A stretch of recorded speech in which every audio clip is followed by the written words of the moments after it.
it's Jim Hutchens for the Jerusalem Connection Spot Report. Last Saturday was the much touted global march on Jerusalem. And for all intents and purposes, the evaluation basically is that it was a dud.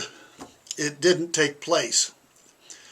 There were supposed to be some 2 million people amassed around the borders of Israel.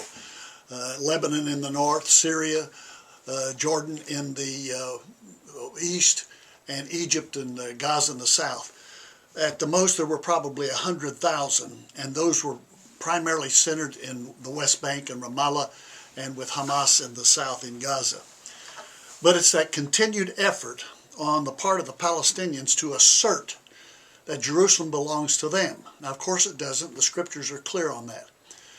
But it's this continuing attempt to demonize and delegitimize the very existence of the state of Israel. The Deputy Foreign Minister, Danny Ayalon, said this.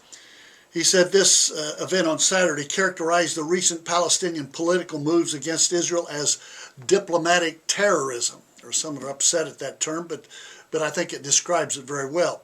He says a further expression of the Palestinian strategy of confrontation and a continuation of the diplomatic terror that Abu Mazen, that's the Palestinian Authority President, Mahmoud Abbas, that he is using against Israel in international forums. Now, this was a bust. There's no question about it. But I think it does speak of a preview of coming attractions. It's not going to stop here. It's going to continue, and it will get worse. And I keep going back to this passage in Zechariah because I think we're going to see this prophecy take place sooner rather than later. You've heard me refer to it before, but once again, I think Zechariah could foresee this with great clarity.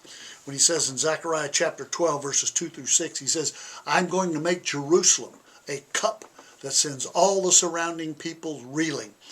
He says, Judah will be besieged as well as Jerusalem.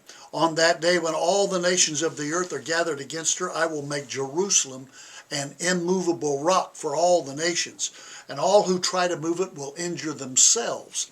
On that day I will strike every horse with panic and its rider with madness, declares Yahweh.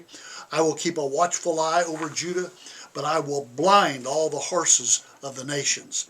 And then the leaders of Judah will say in their hearts, the people of Jerusalem are strong because Yahweh is their God.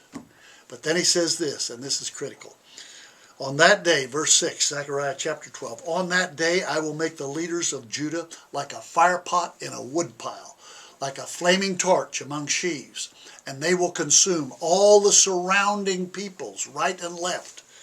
But Jerusalem will remain intact in her place. Jerusalem will remain intact in her place.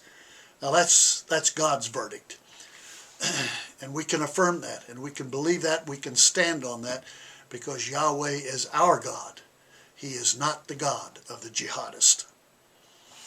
So until next week, Od Ki Yavo Shiloh, until Messiah comes, Shalom Aleichem.